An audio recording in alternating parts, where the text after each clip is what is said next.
Fala pessoal, sejam bem-vindos ao podcast do Meio Campo, a edição 203. Já faz muitas edições que não dá mais para usar o do 103º, porque já tem 203 e fica cada vez mais complicado. Hoje é dia de fechamento da janela de transferências da Europa, né? O dia. Dessa vez caiu no dia 2, né? Mas geralmente é o dia em que o Lobo compartilha desejos de saúde, paz, amor, sucesso com a nova contratação do Crystal Palace, o novo zagueiro do Wolverhampton, mas dessa vez duas coisas não aconteceram, né? A janela não fechou no dia 31 de janeiro, que é o aniversário do meu companheiro, e quase não teve contratação também, né? Então mesmo se tivesse, ia ser um dia bem tranquilo. O ia estar liberado para ir jantar com a família bem cedinho. Boa noite, Lobo. Foi realmente um fechamento meio meh, né? Salve Bonsa, salve todos os nossos amigos e amigas. Olha, eu vou te dizer que se fosse um dia, se o fechamento tivesse sido dia 31, que é meu aniversário, e eu estivesse trabalhando, e eu sempre gostei do dia, né? É um dia que a gente, no antigo site, sempre celebrou, porque sempre teve muito movimento, né? Assim, claro que tem anos mais movimentados e outros menos, mas sempre tem uma ou outra história interessante, né? Nesse último dia. A gente sempre fica esperando o cara indo de carro, né, na Inglaterra, aquelas coisas. Saindo de, sei lá, de Bournemouth para Londres ou vice-versa. E olha, se fosse um dia que eu tivesse trabalhado, eu ia estar muito frustrado de ter perdido meu aniversário para trabalhar num dia que não aconteceu nada de muito relevante. Não é que não teve nenhuma contratação, mas não teve nenhuma contratação de peso, nenhuma das especulações, né, Bonsa, que se desenhou aí nas últimas semanas se concretizou, né? A gente viu se falar muito sobre o Mateta, por exemplo, ou Matetá, não sei como é a pronúncia, mas se falou do Milan, se falou da Juventus, se falou de não sei o quê, e no fim ele não foi para lugar nenhum, né? Então é sempre um pouco frustrante quando você está cobrindo, né, um evento como é o fechamento da janela e não tem nada de relevante para contar, né? Então, ainda bem que o fechamento é agora uma segunda e a gente tem o fim de semana, porque se fosse só para falar do fechamento, acho que seria o primeiro programa de meia hora da história do meio campo. Não sei se a gente é capaz, para começar. O Mateta estava certo mesmo no Milan, mas ele não passou nos exames médicos, né? Aparentemente tem um problema no joelho. E aí o Crystal Palace já tinha encaminhado uma contratação para o lugar dele, agora tem dois centroavantes. Essa é a manchete dos sites ingleses. Crystal Palace contrata Strand Larsen. No The Athletic, que era Everton contrata... Wolverhampton. Eu esqueci quem foi. Mas o Dwight McNeil saiu do Everton para algum outro time também que não é super importante. Esses foram os principais negócios da janela inglesa e esse é basicamente o problema, porque se os ingleses não gastam dinheiro, ninguém mais tem dinheiro para gastar, né? Quem movimenta o rolê é os ingleses. E aí o resto faz só uma contratação aqui, outra ali. A Juventus trouxe um reforço, a Roma trouxe o Zaragoza, tem um outro jogador aí que é contratado, mas no geral as grandes contratações partem da Inglaterra e aí o dinheiro escorre pelo resto. Por isso vamos deixar a janela para o fim do programa, porque realmente não teve nada super importante. Vamos começar falando das ligas europeias, mas antes, Lobo, chamou a minha atenção a entrevista que o Gianni Infantino deu a um podcast aí recentemente, em que ele criticou, né, a decisão de suspender a Rússia das competições internacionais, né? A Rússia, pouco depois de invadir a Ucrânia, foi suspensa tanto das competições da UEFA quanto das competições da FIFA. E continua, né? Já faz muitos e muitos anos. Foi parte ali de um esforço amplo de várias frentes econômicas, políticas, para tentar pressionar a Rússia. Não deu certo. O próprio Infantino disse que não causou nenhum efeito positivo. A minha questão com isso é que, assim, em que momento que ele percebeu isso? Porque a decisão foi dele, né? Assim, ou pelo menos foi da entidade dele. Ele entrou na onda de suspender a Rússia, e aí agora que começam a se cobrar dele que ele tome medidas similares a outros países, aí ele vira e fala, a outros países que são, digamos assim, aliados do Ocidente, ele vira e fala, acho que não foi uma boa ideia, vamos reverter tudo e a gente não faz mais isso. Eu acho que ele está certo, eu acho que eu não teria suspendido a Rússia, eu não acho que tem que suspender Israel, eu acho que, tipo, as ações dos governos não necessariamente tem a ver com as seleções, eu sou constante nesse sentido, né? Eu sou consistente, eu não fui a favor da suspensão da Rússia, não só de Israel, ou eventualmente de outros países, porque eu acho que é difícil misturar essas coisas. Mas ele mudou o discurso dele da noite para o dia, agora que as cobranças... As cobranças nem ficaram maiores nesse momento, né? Elas foram maiores antes, né? Quando estava no ápice da guerra, né? de Gaza, né? Mas agora ele está dando esse 180 para o que acho que bom para a Rússia, né? Para os russos que talvez podem voltar a ver o time deles, a seleção deles em breve. Ele ainda não mudou, né? Ele ainda não rescindiu a suspensão, mas ele disse que está avaliando como e se vai mesmo fazer isso. Eu concordo com você que, assim, eu acho que nem deveria ter suspendido. Eu tenho dúvidas, inclusive, e eu entendo que são eventos diferentes, mas também acho que as suspensões no COI não resolvem nada. Eu entendo que a Olimpíada tem muito mais um caráter de país, né? Embora não seja uma competição de países, né? A gente sempre lembra que a Olimpíada é uma competição individual e de times, né? Não existe um quadro de medalhas oficial, mas existe, né, na prática. Mas eu acho que esse tipo de coisa também não é assim que resolve. Esse tipo de suspensão, a gente sabe que tem um caráter político, que vai de acordo com o momento, e eu acho que aqui é exatamente a mesma coisa. A pressão para que seja... Porque se você suspende né, Bonsa? Se você aplica essa regra na Rússia, então você vai ter que aplicar em outros. E esse virou o problema, né? Porque para aplicar na Rússia, teria que aplicar em Israel e teria que aplicar nos Estados Unidos. E aí, você complica um pouco a situação das coisas, né? Porque fica meio que inviável. E eu vou dar um outro exemplo aqui. Teria que aplicar talvez no Irã. O governo do Irã tá fazendo um massacre, uma repressão à oposição. Se a gente fosse por esse caminho, teria que fazer isso. Enfim, a gente entra numa seara muito difícil de dizer onde se traçar essa linha, onde que passa... Aqui é passível de punição e aqui não é. Então, a gente nunca foi e nunca será daqueles que falam que política e esporte não se misturam. Ninguém tá falando isso aqui e nunca vai sair do nosso programa dizer isso, porque as coisas não são assim.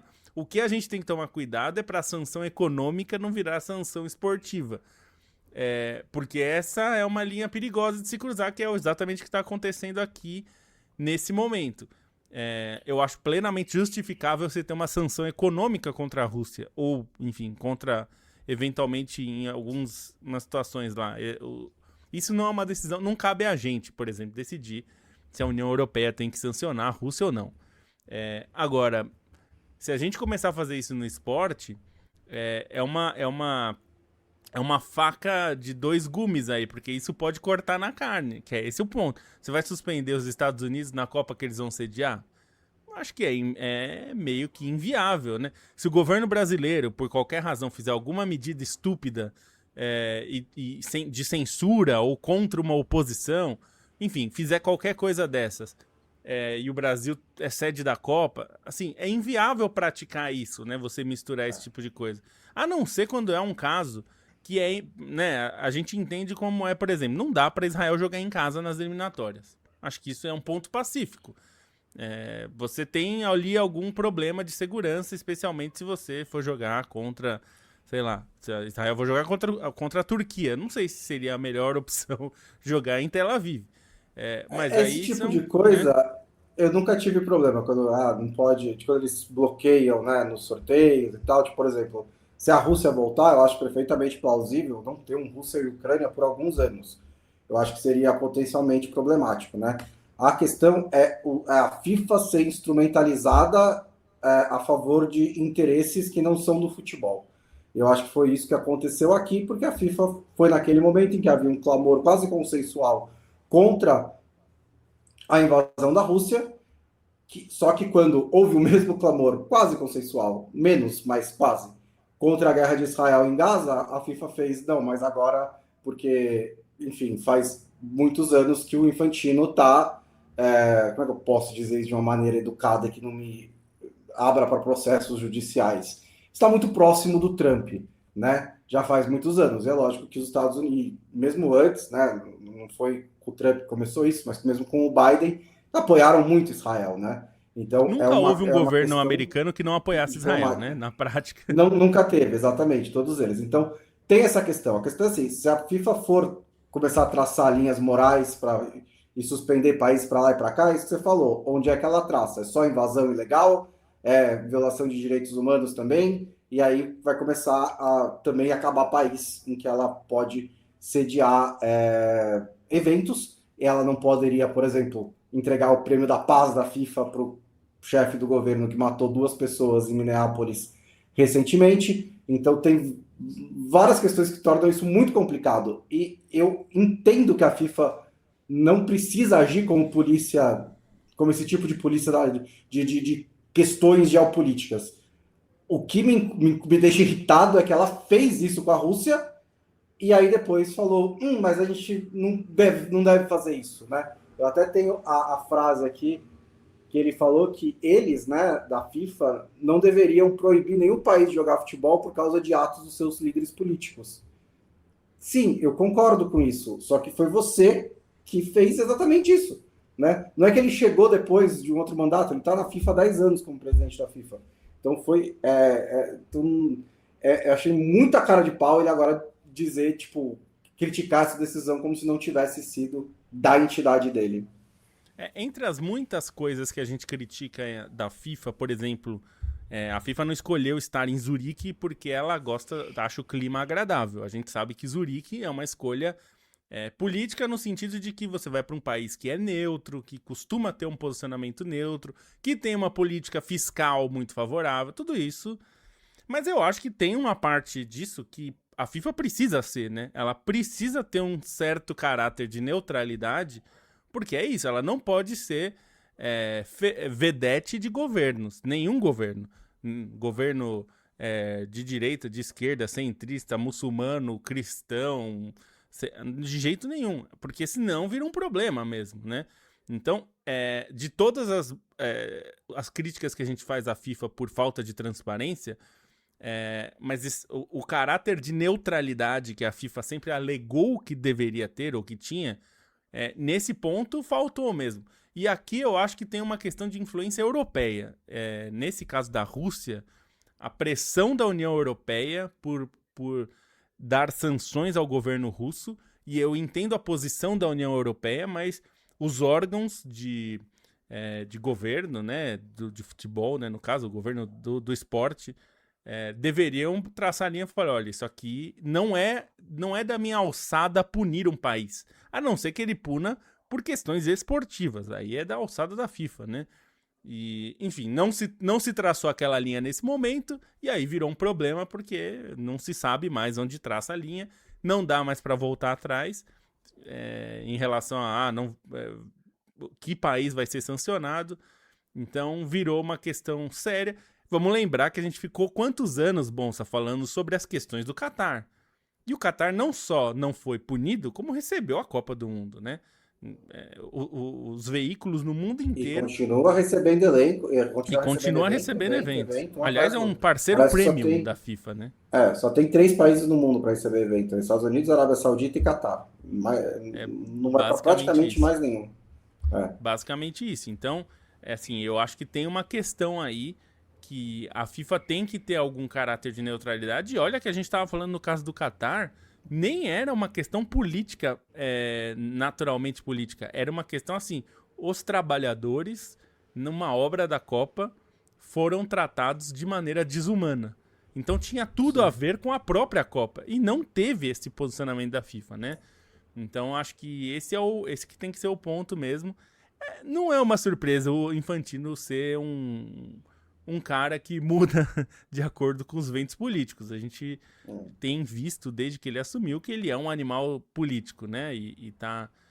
muito... Agora, já que a FIFA tantas vezes levantou a bandeira da neutralidade, deveria ter levantado naquele momento, e agora tem que corrigir. Eu espero que com a volta da Rússia, que eventualmente vai voltar, como o Infantino disse, a gente repense isso. E a gente, eu digo, a gente, todo mundo do meio do futebol, né? A gente do lado de imprensa, os torcedores. A gente tem que pensar se a gente não teria que ter feito mais barulho em relação a isso.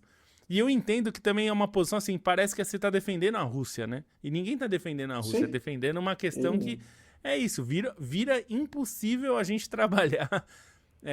Por exemplo, o COI fez a mesma coisa, né? Fez a mesma coisa que a FIFA, proibiu os atletas russos de defenderem a sua bandeira nos movimentos olímpicos. Tá bom, mas aí Israel pode, e aí Estados Unidos pode, e aí também vira uma questão que Primeiro, é inviável fazer, né? abre esse precedente. Eu achei, sabe o que eu achei até pior do tênis, né? Porque o tênis, assim, 200% individual, né?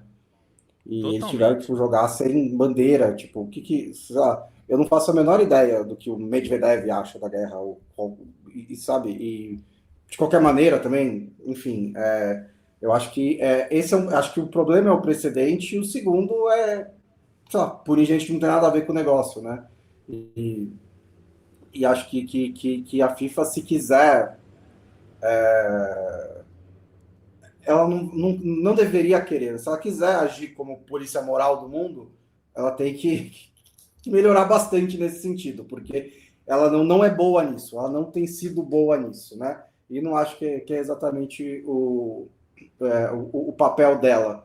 Ela, inclusive, que é uma entidade que sempre bate muito na tecla, não só da própria neutralidade, mas dos outros, né? Que critica, que tolerância zero com interferência política no futebol, na organização do futebol local, né? Os governos nunca podem interferir, mesmo às vezes mensagens políticas nas arquibancadas eles censuram, que eu acho que é errado, mas assim, só que é isso, nesse caso específico da Rússia, ela cedeu, né? Porque é isso, o Infantino cede, ele é muito bom em ceder, e agora está tendo que lidar com o precedente que abriu. É isso. Bom, vamos seguir em frente, falando das ligas europeias que tiveram rodada nesse fim de semana, começando pela Inglaterra, em que o Arsenal conseguiu um pouquinho de respiro, né? O Arsenal goleou o Leeds, o que ok, não tem nada de grande novidade nisso, e aproveitou o tropeço do Manchester City contra o Tottenham para voltar a abrir 6 pontos, né? É uma rodada importante nesse sentido, porque o Arsenal vinha 3 jogos sem vencer, né? Não se imaginava que não fosse vencer o Leeds, mas se por acaso acontecesse, ia ser crise, crise, crise, né? Mas ao contrário, o resultado ajudou a abrir uma vantagem maior em relação ao City, né? E o City deixou escapar uma vitória assim contra um Tottenham que estava perdido, né? Estava basicamente rendido. No segundo tempo melhorou um pouco e o City não soube segurar esse resultado. 2 gols do Solanke, né? Os dois muito bonitos, os dois muito bem marcados, né? O primeiro mais na raça e o segundo ali na inteligência. E eu vi uma estatística lá no Guardian, Lobo, que se os jogos terminassem no intervalo nessa temporada, o City teria 12 pontos de vantagem na liderança e teria apenas 2 derrotas. Se os jogos começassem no intervalo, o City seria o 8º colocado a 13 pontos da liderança. Então tem uma diferença de 25 pontos entre o City do primeiro tempo e o City do segundo tempo, o que é, assim, bastante significativo, né? Bastante preocupante também, né? Eu acho até que esse desequilíbrio, o Arsenal tem esse desequilíbrio também, de certa forma, invertido, mas eu acho do Manchester City pior, né? Porque é um time que frequentemente está desperdiçando vantagens, né? O Arsenal tem um problema de muitas vezes ter que buscar até o final, mas isso nem sempre. Tem ali algumas questões, mas é muito mais corrigível, né? O do Manchester City parece um caso um pouco mais complexo, né? Entra naquilo que a gente já falou algumas vezes, que esse talvez seja um dos times menos fortes do Guardiola. É um time forte, está em segundo lugar na liga, ninguém vai falar que esse time é fraco, mas entre todos os times que o Guardiola já montou, inclusive dentro do Manchester City, dentro dessa trajetória do Manchester City, esse talvez seja um dos menos confiáveis, né? Um dos menos que você pode apostar menos, assim, porque realmente é um time que não sustenta lideranças com a mesma constância que a gente se acostumou a ver.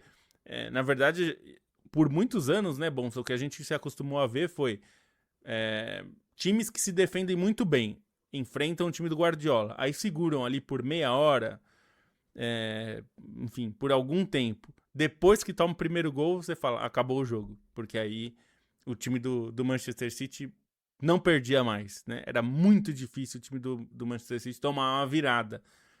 E isso não tem acontecido dessa vez. Não acho que é só uma questão do Guardiola, evidentemente. Não é só ele, não é ele a questão. Acho que é um conjunto. Sempre no futebol tem um conjunto de coisas, né? Esse time é muito menos confiável do que já foi. A gente já falou em alguns momentos, será que depende demais do Haaland? Ou será que o Haaland está menos adaptado do que deveria no começo da trajetória dele? O que a gente vê nesse time é que não tem uma causa só, né? Não tem um elemento estranho e que se você tirar, pode ser que funcione. Tem muitas coisas diferentes. Porque a minha sensação, quando você vê 2-0 pro Manchester City, ainda é de falar, nossa, já era pro Tottenham. Agora não vira de jeito nenhum.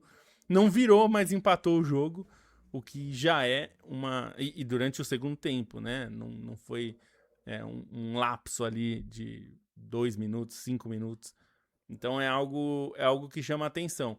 E no lado do Arsenal, Bonso, o que me chamou a atenção foi que a gente falou algumas vezes nas últimas semanas sobre a dificuldade ofensiva do time, né? De muitas vezes dominava o jogo, mas tinha dificuldade para fazer o goleiro adversário trabalhar, né? Trabalhar mesmo. E dessa vez, pelo menos, conseguiu criar muito mais e ser mais perigoso. É evidente que a gente tem que levar em consideração que o Leeds não é dos adversários mais difíceis da Premier League, muito pelo contrário. É um time que está na parte de baixo da tabela. Mesmo assim, considerando o que o Arsenal tem sofrido ofensivamente, eu acho que foi uma evolução. A Cecília até brincou aqui, Cisterna Madeira, que já está sempre com a gente, inclusive mandou feliz aniversário para mim, muito agradecido. Ela ainda brincou aqui que o melhor atacante no Arsenal é sempre o que vem do banco. Isso acontece às vezes, né? Quando o time tem problemas ofensivos, muito constantemente o jogador do banco é visto como a salvação, né? Independente de quem ele seja. Às vezes o que tá jogando vai pro banco e aí ele vira a solução porque o que entrou não resolve, enfim. Dessa vez até os dois fizeram gol, né? O Gyökeres fez o gol, o Jesus também entrou e também fez o gol. Então, saiu todo mundo feliz.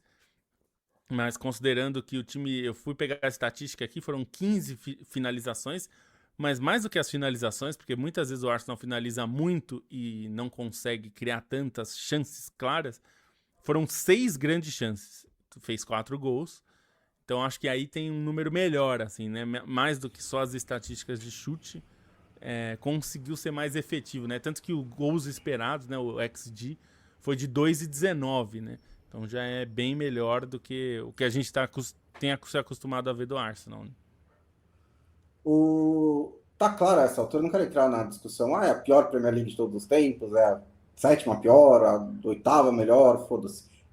Desculpa, mas enfim, não importa. Mas, tipo, a questão é assim, não tem ninguém que tá se aproximando do Arsenal, né? Não tem ninguém que tá ali no retrovisor. O City chegou perto e aí a gente pensou, será que é a hora do City arrancar? Não parece que é o caso. Aston Villa, depois daquela grande arrancada, 2 vitórias em 6 rodadas. Manchester United, não sei ainda, né? Bom começo com o Carrick. São 3 jogos e eu já vi esse filme antes, né? Tipo, várias e várias vezes. O Liverpool tá começando a se estabilizar agora. A questão é que, assim, pro Arsenal, se ele consegue melhorar um pouquinho ofensivamente, né? Ficar um pouquinho menos dependente de bola parada, um pouquinho menos dependente de arrancar vitórias e gols, eu acho que é o suficiente para eles meio que ganharem o título com certa folga. Até se isso não aconteceu, eu ainda acho que eles são os favoritos. Mas acho que uma pequena melhora ofensiva já é mais do que já é suficiente para o Arsenal meio que selar esse título com tranquilidade. E aí pode ser que seja ter um Gabriel Jesus saindo do banco de reservas, um atacante mais dinâmico do que o Gyökeres, que entende mais o estilo de jogo do Arteta já há mais tempo, eles já estão trabalhando juntos há mais tempo, que tem dado bons sinais nessa recuperação, né? Ele já fez 2 gols, teve algumas boas partidas, ele está voltando muito devagar, né? 20 minutos aqui, só tem acho que um jogo como titular na Premier League, mas ele está indo devagar, mas sempre que ele entra eu tenho ficado satisfeito, tenho ficado feliz com as atuações dele. Então pode ser que isso seja o último coisinha que o Arsenal precisa para conquistar esse título, né? Eles ficaram um pouquinho mais desfalcados, né? Porque o Merino vai sofreu uma lesão, vai ficar fora por bastante tempo. O Arsenal até explorou o mercado agora em janeiro, né? Nos últimos dias, em busca de um substituto, mas acabou não chegando ninguém. O Tonali foi oferecido para o Arsenal pelo empresário do Tonali, né, que ouviu falar que o Arsenal queria um volante e falou, que tal o meu? Só que aí o Newcastle falou, não, não, não, não, não, não, não. E aí não deu negócio, né, mas foi só uma tentativa aí do empresário do Tonali. Sobre essa briga pelo título, né, como eu citei também, só uma coisa sobre o City, assim, com todos os problemas, o Cherki é maravilhoso de ver jogar, né? Uma delícia. Não só o gol que ele... porque ele é um daqueles jogadores raros hoje em dia, acho que até mais do que antes, que você meio que faz coisas que você não espera, né? Não tô dizendo, não, todo jogador é robozinho, blá blá blá, mas deu uma homogeneizada nas coisas. Mas ele consegue fazer coisas assim, que movimentos e mudanças de direção, o próprio gol, né? A maioria dos pontas hoje em dia que chega ali vai dar o cruzamento, né? Ele dá uma pedalada e bate cruzado. Isso eu achei muito interessante. Depois ele ainda tem uma jogada individual que ele quase faz um baita de um golaço, que é um dos maiores, os gols mais bonitos da temporada. Então eu estou um pouquinho encantado com o Cherki como esse jogador criativo que faz coisas que eu não espero. E é curioso porque logo em um time que muitas vezes os times do Guardiola são acusados de fazer os pontas, Só. especialmente, serem robozinhos, né? Não, o Guardiola limita muito. É claro que eles não jogam igual, mas tem algumas coisas que a gente vê acontecendo e a gente viu em times como o do Tite, que obviamente não joga como Guardiola, mas quando tentou aplicar alguma coisa de jogo posicional. E uma das críticas que se ouvia no Brasil, e se ouve em relação ao Guardiola desde a época do Barcelona, é isso, é que ele limita muito, né, os jogadores e como eles trabalham ali na ponta, que eles têm uma função muito específica, porque no posicional o jogador precisa cumprir a sua função de posicionamento, que é muito importante, de abrir o campo e tudo mais. Então é muito interessante isso que você falou do Cherki, porque ele, teoricamente, é um ponta de um time do Guardiola e ele é tudo menos isso aí, né? De um cara que só cumpre a posição ali para ficar naquele quadradinho do campo. Ele é muito criativo, ele consegue fazer a posição dele ser imprevisível, né? Então, se você sempre espera que ele cruze, ele não vai te dar.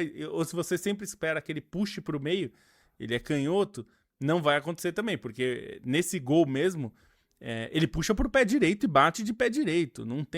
Ele não tem muito isso de só vou usar a perna esquerda, né? Às vezes a gente vê, o pessoal falava do Robin, né? O Robin só puxa para a esquerda e bate. Primeiro que ninguém marcava mesmo assim. Mas mesmo no caso do Cherki, nem isso dá pra falar, né? Ele só puxa pra esquerda e bate. Porque ele puxa pra direita, pra esquerda, dá o passe, cruza. É um jogador muito imprevisível. Eu também tô um pouco encantado com isso, porque é um tipo de jogador que realmente a gente não costuma ver mais, né? E ao contrário de alguns que a gente ainda Os que ainda sobrevivem nisso parece aquela coisa meio Riquelme, né? Que anda em campo e tudo mais, e não é o caso dele, né? Ele é bem motorzinho, corre bastante no campo inteiro. Não dá pra dizer que ele é um jogador preguiçoso, né? Talentoso e preguiçoso, porque não é o que acontece, né? Então é um jogador dos mais interessantes mesmo, e acho que deu um molho para esse Manchester City que, numa temporada como essa, né? De altos e baixos, tem ajudado o Manchester City a ser um time mais imprevisível, né? Sem ele, talvez o time ficasse um pouco mais travado. A tabela da Premier League está finalmente se desgarrando um pouco, né? Que agora 3 pontos separam o sexto colocado do Brentford, né? Que não é bastante para a gente ter um grande assim distância, um pelotão, mas estava tudo muito próximo até recentemente, né? Essa foi uma rodada em que o Brentford ganhou, inclusive, do Aston Villa fora de casa. Como eu disse, só 2 vitórias em 6 rodadas para o Aston Villa, mas o Fulham perdeu do Manchester United por 3-2, o Everton ficou no empate com o Brighton e o Newcastle perdeu o confronto direto com o Liverpool, com o Wirtz, que está finalmente começando a realmente engrenar, né? Linda jogada no gol do Ekitike, depois marcou o seu também, o Ekitike também fez um grande jogo, né? Depois ele também faz um gol com uma arrancada e um toque de bico bem interessante. Você tem aí esse esbocinho de dupla começando a surgir para um Liverpool dos próximos anos, né? São 2 garotos muito jovens e essa temporada é sobre se classificar para a Champions League. O Manchester United ganhou a 3ª seguida, Lobo, então faltam 2 para a gente nunca mais ouvir falar sobre o cabeludo. E o Chelsea também ganhou por 3-2, estava perdendo por 2-0, né? Desculpa.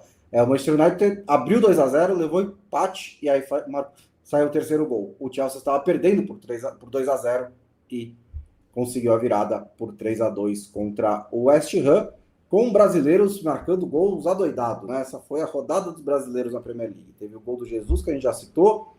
O João Pedro deu gol e assistência nessa vitória do Chelsea. Teve assistência do Ryan na sua estreia pelo Bournemouth contra o Wolverhampton. O Casemiro fez um gol e deu uma assistência no jogo do Manchester United e o Kevin também fez um golaço nesse jogo. E a assistência pro Matheus Cunha, né? No caso do Casemiro. Do Casemiro. De brasileiro para brasileiro. É verdade, de brasileiro para brasileiro, exatamente. E uma coisa interessante, desculpa, sem querer te cortar, a gente sempre fala de Big Six, os Big Six da Premier League, e não fosse a campanha miserável do Tottenham, o Big Six ali seriam os 6 primeiros colocados, né? Porque nesse momento é Arsenal, Manchester City, aí Aston Villa, que é digamos, o corpo estranho, mas não tão estranho, né? Para quem tá acompanhando nos últimos anos, Manchester United e Chelsea. E o Liverpool em sexto, logo em seguida. Então, e bem tirando a briga pelo título, que me parece cada vez menos briga, né? E mais o Arsenal precisando ganhar dele mesmo. Mas essa disputa aqui, principalmente entre Manchester United, Chelsea e Liverpool, considerando que o quarto e o quinto irão para a Champions League, né? E o sexto não vai. Isso promete ser interessante nesse final de campeonato, né, Bonsa? Porque não dá para descartar que o Aston Villa pode perder essa vaga ainda, não está garantido. Me parece que o Manchester City é mais difícil, considerando o elenco e tudo, embora tenha só 1 ponto a mais que o Aston Villa. Mas a briga aqui, acho que já que a disputa pelo título não parece que vai ser muito acirrada, essa disputa para ver quem fica entre os 5 primeiros, me parece que vai pegar mais fogo, né?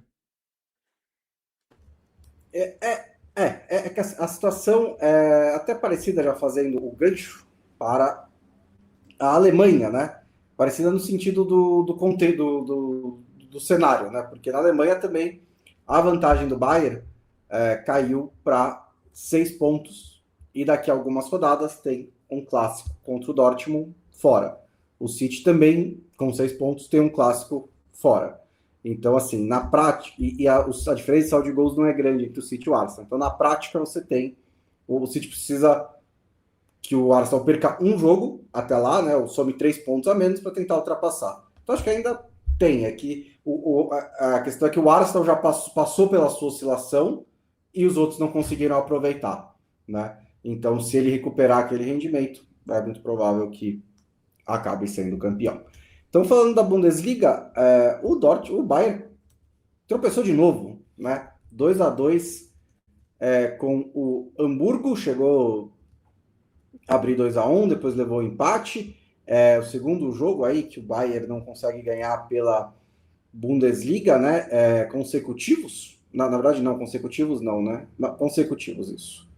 Perdeu do Augsburg e agora empatou com o Hamburgo. E aí o Dortmund aproveitou para diminuir a diferença, como eu disse, para 6 pontos. O Dortmund ganhou do Heidenheim por 3-2, com 2 gols do Guirassy. E aí, tem briga? Eu não sei, porque é isso também, né? O Bayern está passando pelo seu período de oscilação, ele vai voltar a ganhar os jogos.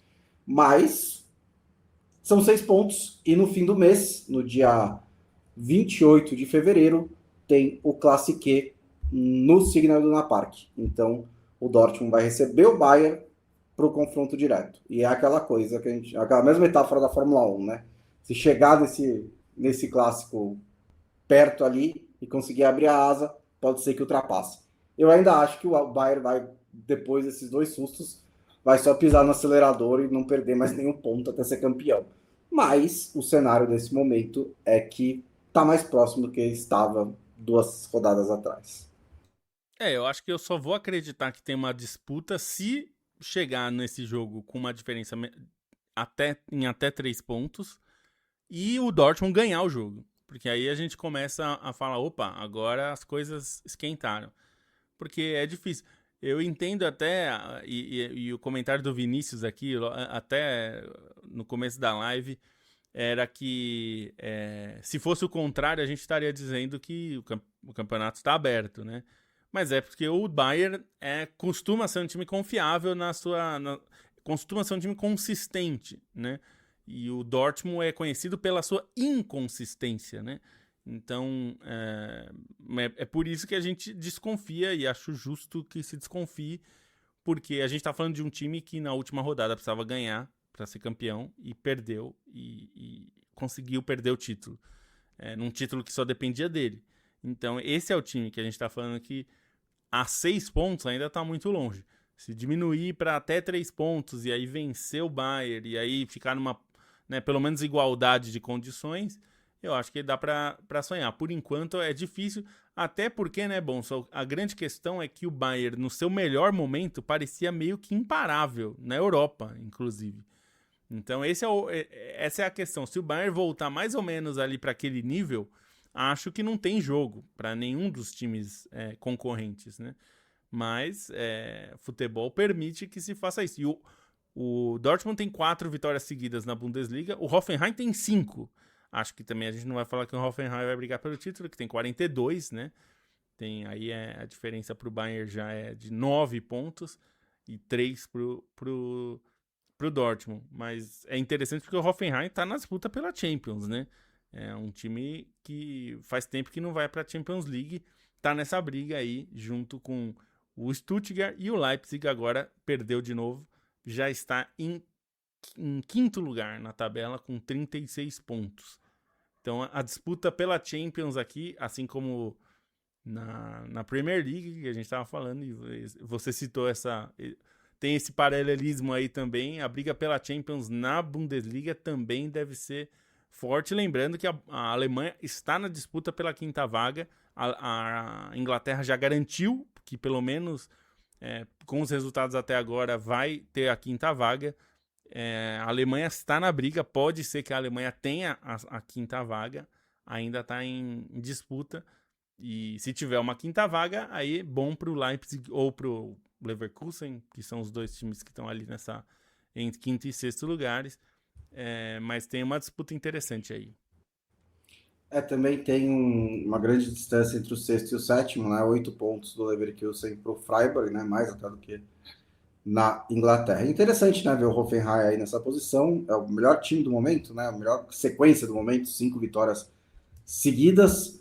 E o Hoffenheim que, com o Nagelsmann, né, anos atrás, foi 4º e 3º colocado. E era esse time que time de porte pequeno, fazia um ótimo trabalho, revelava jogador, tem toda a liga tem um desse a qualquer momento, né? E o Hoffenheim chegou a ser, depois passou alguns anos meio de tabela, na temporada passada até parte de baixo da tabela, mas agora está aí com uma boa campanha, ganhou do Union Berlin com 2 gols do Kramaric, que ainda é Ainda jogador tá do lá. Hoffenheim, ainda está lá, o interminável Olha, Kramaric. só lembrei de uma coisa, bom, só para não deixar passar, porque é uma informação que é relevante. Uhum. Eu vi o Hoffenheim, eu lembrei. A Bundesliga, na verdade a DFL, né, que é a liga que comanda a Bundesliga e a segunda divisão, a 2 Bundesliga, vai colocar em votação com os 36 clubes, né, os da primeira e segunda divisão, algumas medidas de reforma e que uma delas é fortalecer o 50+1 e acabar com as exceções ao 50+1. O que isso significa? Não vai tirar, por exemplo, times como o próprio Hoffenheim, o Leverkusen e o Wolfsburg são times que não cumprem a regra do 50+1 porque existia uma exceção que se os donos, né, os acionistas, que tinham que ter menos do que o 50+1, né, 50+1 é de porcentagem ali de donos, se eles ficassem 20 anos no clube, eles poderiam aumentar essa porcentagem. Então, deixar de ficar abaixo da metade, né? Eles poderiam ser acionistas majoritários. A gente está falando do Hoffenheim, que tem um dono, o dono da SAP, né? Uma marca mundial de software e tudo. A gente tem o Leverkusen, que é da Bayer, né? Indústria farmacêutica, já há mais de 100 anos. E o Wolfsburg, que é do grupo Volkswagen, né? Da empresa dona do grupo Volkswagen, né? A holding. A ideia deles é que acabe essa exceção, então não mais será possível fazer isso. O Hoffenheim será o último. O Leipzig, muita gente lembra do Leipzig. O Leipzig, teoricamente, cumpre essa regra do 50+1. A Red Bull não é dona de mais da metade. Mas eles deram um pouco de um drible nessa regra, porque uma boa parte dos acionistas menores são funcionários da Red Bull ou pessoas ligadas à Red Bull. Então, eles meio que têm um controle indireto do clube. E é isso que, em grande parte, também é isso que gera um pouco de revolta nos torcedores. Mas o grande ponto é esse. Se essa regra for aprovada, a votação é dia 3 de março, vai ser proibido... não vai mais ter exceção para a regra do 50+1. E mais do que isso, os times que não cumprem, né, que são esses 3 na Bundesliga atual, vão ter que cumprir regras de governança bem mais rígidas. O que significa? A associação, né, o que seria o equivalente à nossa associação, tem que ter posto permanente na diretoria do clube e que tem poder de veto em várias situações. Por exemplo, se quiser mudar o time de cidade, se quiser mudar o nome do time, as cores, ou vários dos itens lá, a associação vai ter um veto independente da porcentagem que ela tenha da posse do clube. Então é um movimento meio que contrário ao que a gente vê de SAFs no mundo. Eles querem enrijecer o processo na Alemanha, além de criar um controle financeiro. Eles vão colocar um limite parecido com o que a UEFA faz, de 70% das receitas podem ser gastas em salários, em gastos com futebol. Isso não é um grande problema na Alemanha, porque a média dos clubes é de 55%. Eles raramente tem clubes que chegam que ultrapassam essa meta aí, esse teto, né? Mas tem uma questão que é diferente, que eles consideram que a UEFA é muito leniente em relação a punições, e eles querem ter um sistema automatizado de punição. Então não tem julgamento. Passou de 70%, punido. Passou de novo, punido mais gravemente. Passou de novo, e vai assim, sem um processo. Não precisa abrir um processo disciplinar, digamos. Seria uma punição automática. Considerando que nós estamos falando da Alemanha, é muito possível que eles façam isso mesmo, porque a gente conhece que os alemães, nesse sentido, costumam ser bem rígidos. Então, acho que são 2 mudanças importantes aí, né? Essa do teto de gastos, que não deve afetar imediatamente muitos clubes, mas principalmente a do 50+1, que é muitas vezes vista como um exemplo, né? De vários lugares querem copiar esse modelo e ninguém faz. Eles querem enrijecer. Então, casos como Leverkusen, Wolfsburg e Hoffenheim ficarão para sempre sendo os únicos. Nunca mais alguém vai poder fazer isso se essa votação for aprovada. E sabendo, né, Bonsa, conhecendo o futebol alemão como a gente conhece, a chance de ser aprovada é muito grande, né? O Vinícius para aqui lembrando também, né? Ele citou o negócio lá de se fosse o Bayern atrás do Dortmund. Também que é bom ver o Hamburgo não tomando de 8 e 9 do Bayern, né? Também tem isso, né?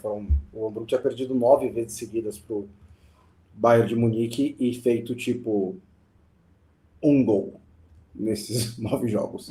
E tem 2 8-0 aqui, um 6-0, 2 5-0. Então, é um ponto que vale ouro pro Hamburgo. E o Vinícius Par também cita o campeonato escocês, que coitado do Hearts parece que está vencendo faz 1 milhão de anos e ainda faltam 14 rodadas para o fim. É um pouquinho arrastado o campeonato escocês. Eu fiz um save, né? Filme 24 de uns 13 anos na Escócia. E o campeonato escocês era um saco, né? Porque você fica enfrentando o mesmo adversário várias vezes, né? E são aí 4 depois, turnos, né? 4 turnos. Não, na primeira divisão são 3, aí depois tem a divisão da tabela, e aí você enfrenta os 6 primeiros mais 5. Né? Então é 11, 11, 11, e aí 5 vezes fecha 38. É muito jogo para pouco time, né? A tabela tem 12 e 38 rodadas, eu entendo questões econômicas e tal, mas é realmente um pouquinho arrastado. Então aproveitar para mandar aqui também um abraço para o Renato Mucchiucci, para a Cecília Madeira, que também já foi citado, Cauê Nunes por aqui, agradecer ao Aurélio Paes por se tornar membro do Meio Campo, você também pode fazer isso, e apoiar o jornalismo independente, entrando aí no canal, no clube de membros que a gente tem aqui no canal do YouTube do Meio Campo, e você também pode assinar a nossa newsletter, que é enviada às terças e às sextas-feiras, às terças apenas para assinantes, e membros da categoria centenário para cima também ganham acesso à newsletter fechada para assinantes. O Grooves do Toledo também está por aqui, o Matheus Cremonese, o Rodrigo Vasconcelos, o Klaus, o João Fernandes Garcia, mandando um abraço de Rio Preto, e o Guilherme Kundlat, eu com certeza não acertei esse sobrenome, mandou um abraço de Darmstadt, na Alemanha. Então vamos deixar a Alemanha, passar rapidinho pelas outras duas ligas mais importantes, que já estamos chegando aos 50 minutos de programa. Os líderes na Liga tiveram um pouquinho de problema. O Real Madrid, até que bastante, né? Por ser um pênalti no fim, que eu gostaria de ter visto replays mais contundentes. Mas teve um golaço do Vinícius Júnior e ganhou do Rayo Vallecano. E o Barcelona também venceu. O Elche chegou a fazer 2-2, aí teve o gol anulado, aí depois o Barcelona fez o terceiro. Então, por isso, um pouquinho de problema também para o Barcelona. E os dois vão disparando na ponta com os tropeços do Atlético de Madrid, que ficou no 0-0 com o Levante, e do Villarreal, que ficou no 2-2 com o Osasuna. Mais uma grande história é que o Oviedo voltou a vencer. A primeira vitória do Oviedo desde setembro. E o nosso amigo Cazorla, para variar, esteve... Assim, ele participou da jogada, né? Houve 3 passes antes, depois, né? Mas ele deu um bom passe para abrir a jogada, depois deu outro e depois deu um cruzamento. Mas ele participou, ele não está jogando tanto assim nessa temporada. E eu não sei se você tinha acompanhado que o técnico que subiu com o Oviedo, né, o Veljko Paunovic, ele foi demitido depois de 8 rodadas de La Liga, em que o Oviedo não estava fora da zona de rebaixamento e tinha ganhado da Real Sociedad e do Valência, mas havia perdido do Villarreal, do Real Madrid, do Barcelona. Então, normal, né? E aí tem umas outras derrotas aqui, perdeu do Getafe, perdeu do Elche, tudo bem, não é que tava perfeito, né? Mas de lá para cá, o negócio, basicamente, a primeira vitória desde então, né? Ele foi substituído pelo Luis Carrion, que já tinha treinado o Oviedo antes, né? Se eu não me engano, em 2024, perderam a final dos playoffs, e aí ele saiu do clube, a torcida não ficou muito feliz com isso. E o que é engraçado também é que o presidente do Oviedo, quando ele foi justificar a demissão, ele virou e falou: nós temos que falar sobre qualificação a competições europeias. Não fale comigo sobre estar fora da zona de rebaixamento do saldo de gols. Foi essa a justificativa dele para demitir o treinador. E desde então o Oviedo não ganhou nenhum jogo até esse 1-0 sobre o Girona, já que o terceiro treinador na temporada. Nossa, parabéns, hein? É o tipo de declaração de rebaixado, né?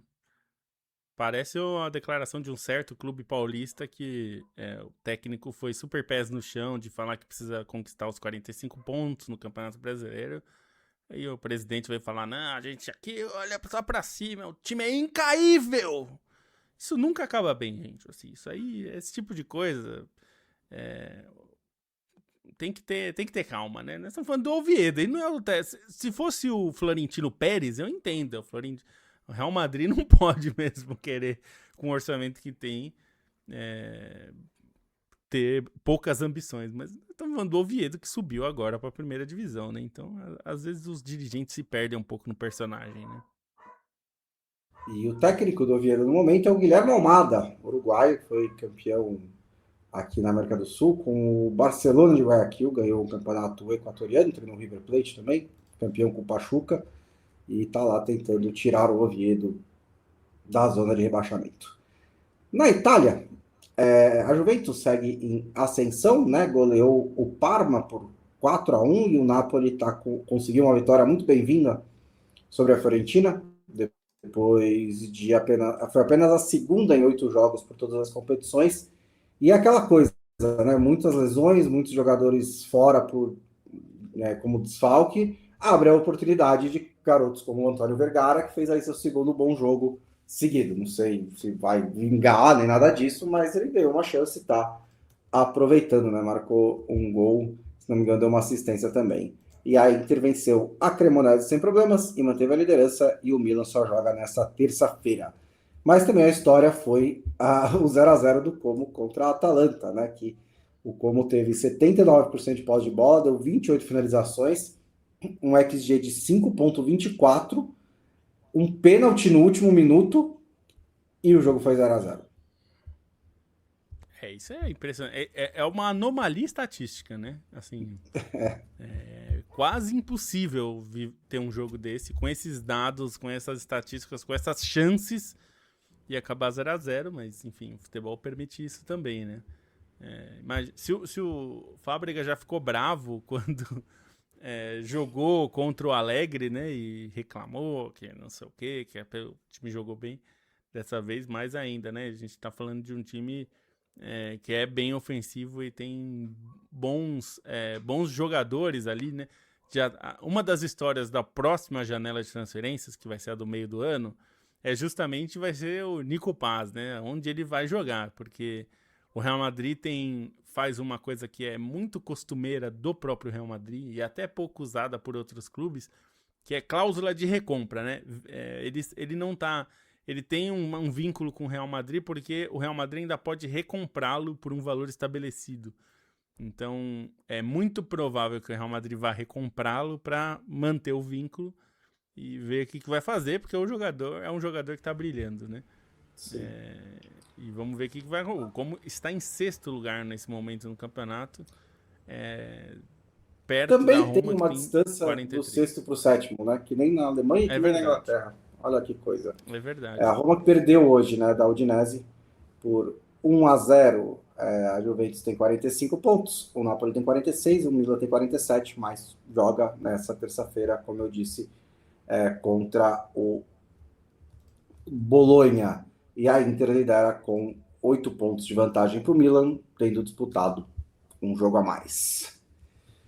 Fala rapidinho então, ou fala, Lobo?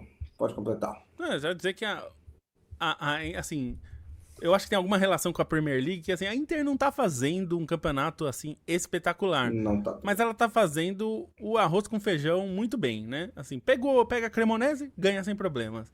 Pega os times menores e ganha quase sempre, ou praticamente todos os jogos. Então, não dá muita margem, né? E como existe muita variação aí entre Milan, Juventus, Napoli, desde o começo do campeonato, né? Em momentos diferentes, abriu essa certa distância aí. O Milan pode voltar a ter 5 pontos de diferença se vencer o jogo. E tem o duelo entre os dois no dia 8 de março. Acho que vale um pouco daquela lógica de que o Milan precisa tentar diminuir essa diferença para chegar no clássico a 3 pontos ali e tentar criar um barulho com uma vitória, né? Que causaria, abre um pouco mais o campeonato, né?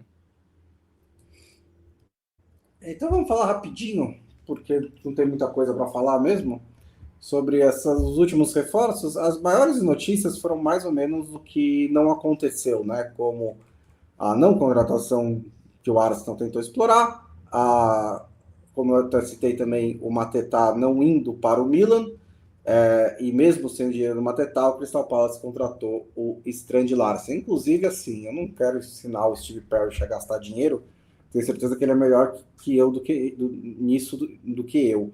Mas foram 100 milhões no Strand Larsen e no Brennan Johnson, né? Que assim, acho até que são bons jogadores, mas eles não têm aquele teto gigantesco dos jogadores que vocês acabaram de vender, né? Basicamente o dinheiro do Eze e do Guerri. E ainda também um contrato foi o Crystal Palace que contratou o McNeil, então também foi mais uns 20 milhões do McNeil. Então não sei se é o jeito como eu reinvestiria o dinheiro que eu recebi por essas boas vendas. A gente teve o Liverpool contratando o Jeremy Jacquet, né, que é o zagueiro jovem do Rennes, que vai chegar só na próxima temporada, parece ter muito potencial, inteligente, forte, tem boa velocidade, né? O Liverpool precisa desesperadamente de mais zagueiros. A situação da zaga do Liverpool para a temporada que vem é a seguinte: o Van Dijk tem 36 anos, o Leone está voltando de ligamento cruzado no joelho, o João Gomes está sem contrato, o Konaté está sem contrato.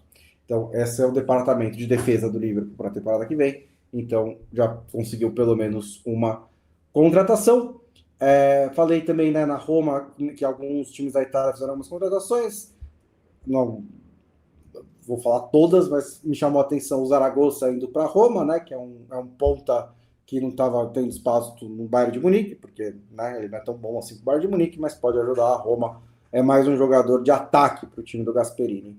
E o Strefeza, que voltou para a Itália, né, que é um jogador brasileiro que estava jogando no Como antes, né, acho que jogou na segunda divisão, se não me engano, pelo Como. Foi para o Olympiacos e agora está de volta, mas vai defender o Parma. E o Lukman E trocou a jogou no Lecce Atalanta pelo também, Atlético o de Madrid. Strefeza. Jogou isso. E o Lukman trocou a Atalanta pelo Atlético de Madrid.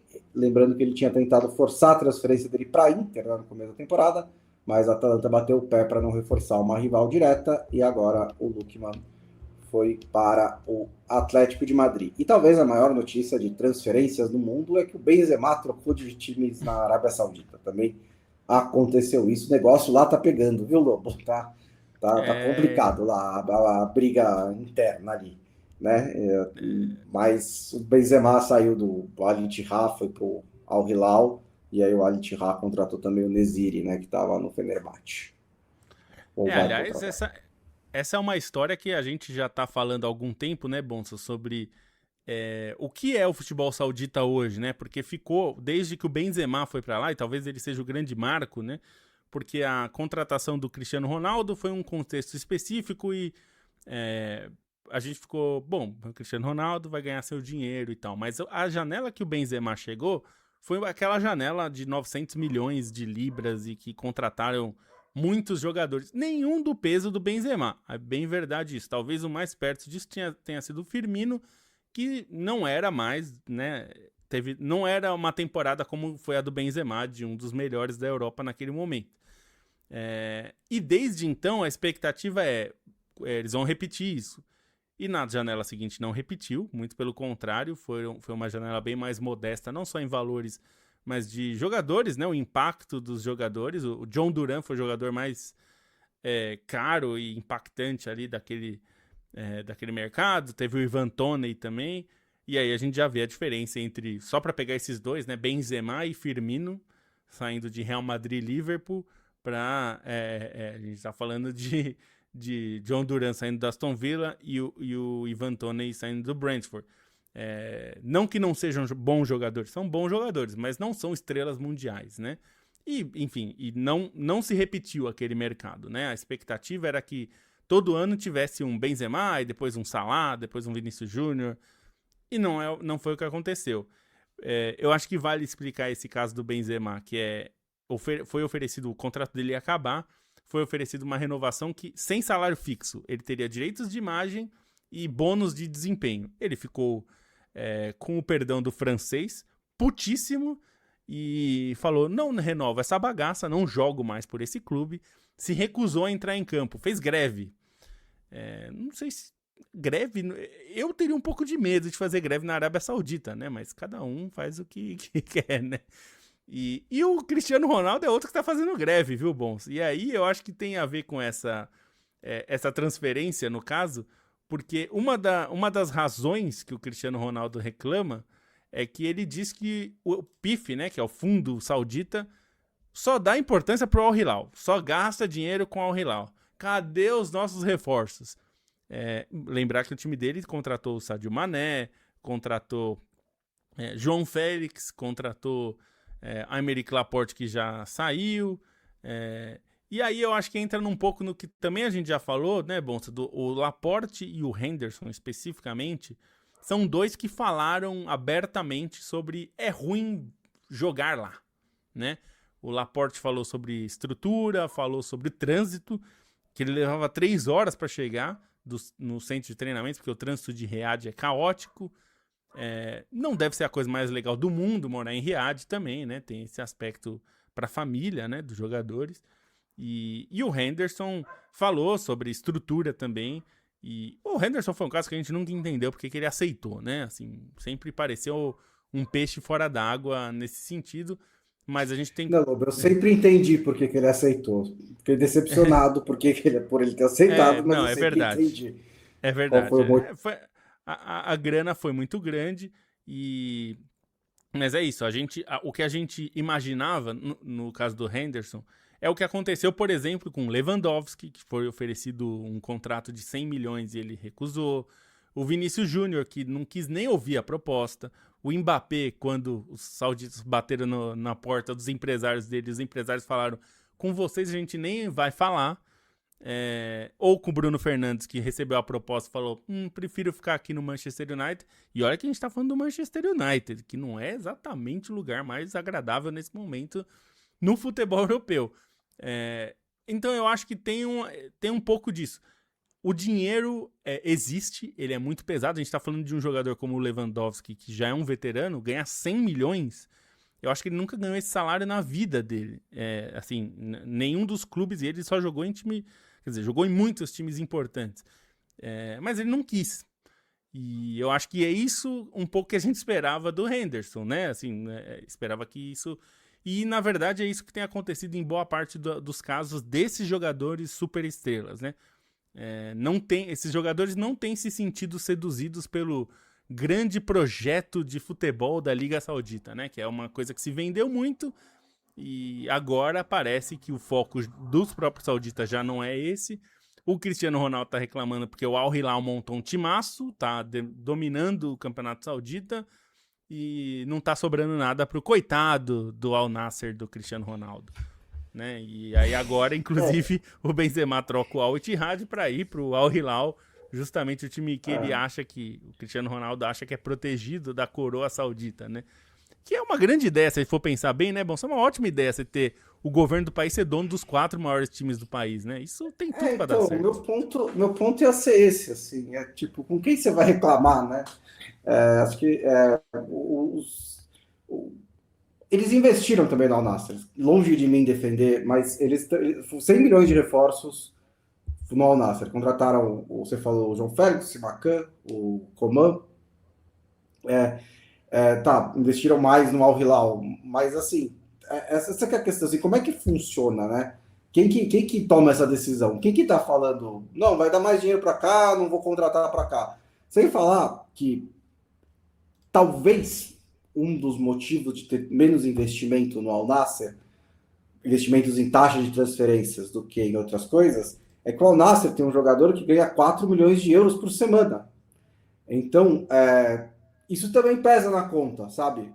E ele tá lá há anos já e não conseguiu ser campeão, né? E aí agora, que parece que não vai acontecer de novo, ele deu esse chiliquinho, né? Então começou a ter especulações, talvez volte para a Europa, talvez uma Major League Soccer, vai ter que não preciso nem dizer, né? Assim, baixar significativamente essa pedida salarial, mas tá aí, Cristiano Ronaldo, a 39 gols do milésimo gol. Você acha que ele chega lá, Lobo?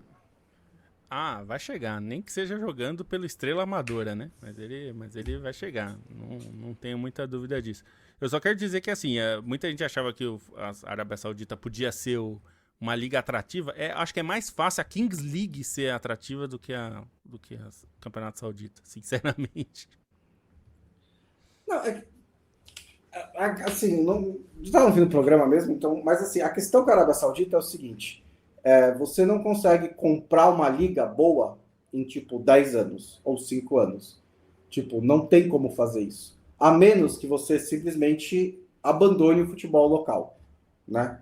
Porque se você quiser lotar a liga de estrangeiros, ok, pode ser que a Arábia Saudita tem todo o dinheiro do mundo. Ela pode tentar fazer isso se ela quiser. Mas se ela quiser manter um desenvolvimento de jogador local e um limite de estrangeiros, o máximo que ela vai conseguir fazer é isso. Alguns times que têm um punhado de jogadores muito acima dos outros.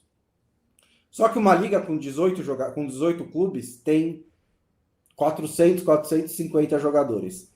Não adianta você trazer 30 de alto nível e falar, agora nós somos a melhor liga do. Não, não é, né? Esses times, ok, estão do nível dos times europeus, de alguns dos principais ali. Mas tem todo o resto da infraestrutura. E, é, da mesma maneira, tem muitos, como você citou, problemas culturais, problemas de. Sem nem entrar em mas problemas culturais mesmo, de diferenças. Né? Tanto que muitos jogadores que toparam ir são muçulmanos, são jogadores que nasceram na região e que para eles a adaptação é mais fácil, né?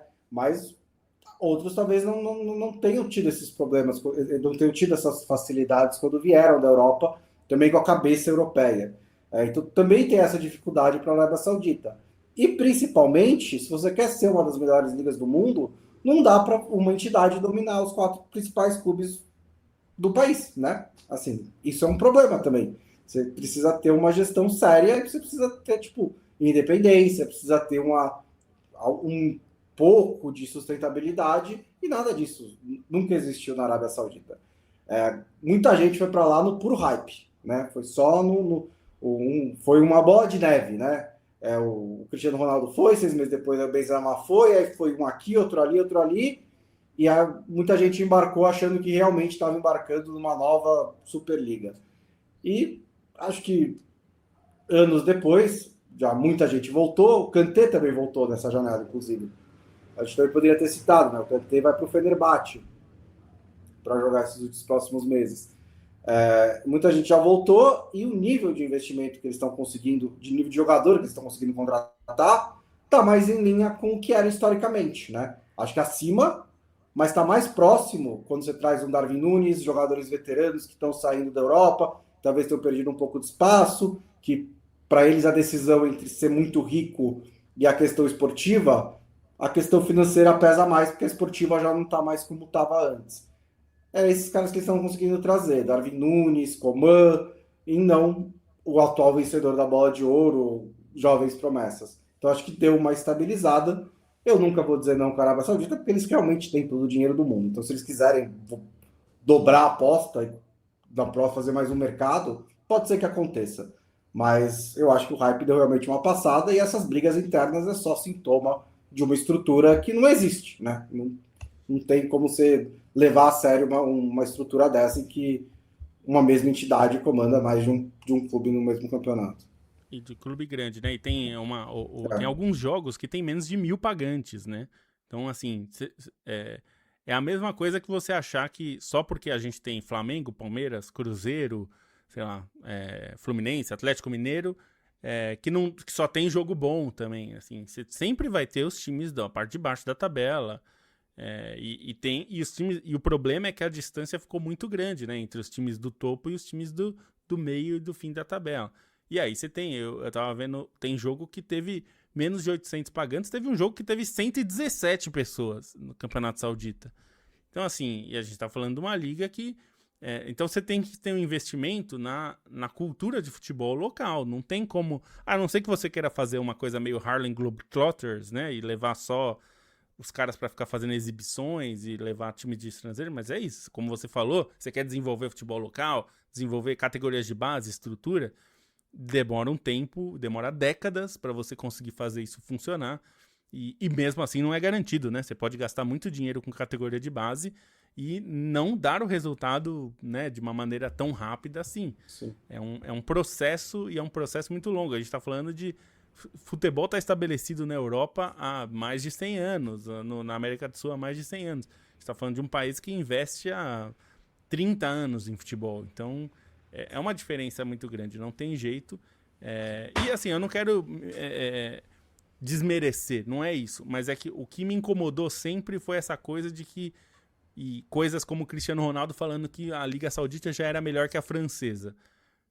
O que nunca foi verdade, né? Assim, muita gente despreza um pouco o campeonato francês de maneira até meio sem conhecer.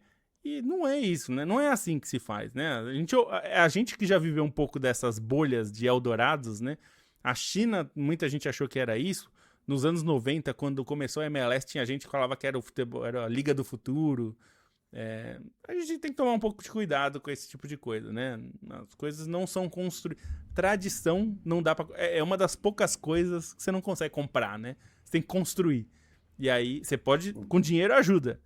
Mas leva um tempo, né? Não dá pra comprar de hoje pra amanhã. Você não tem no mercado. Pois é, certamente acelera, mas não é tão simples assim. Valeu, Lobo. Obrigado a todo mundo que esteve com a gente nessa última hora. A gente volta na sexta-feira com muito mais. Valeu! Valeu!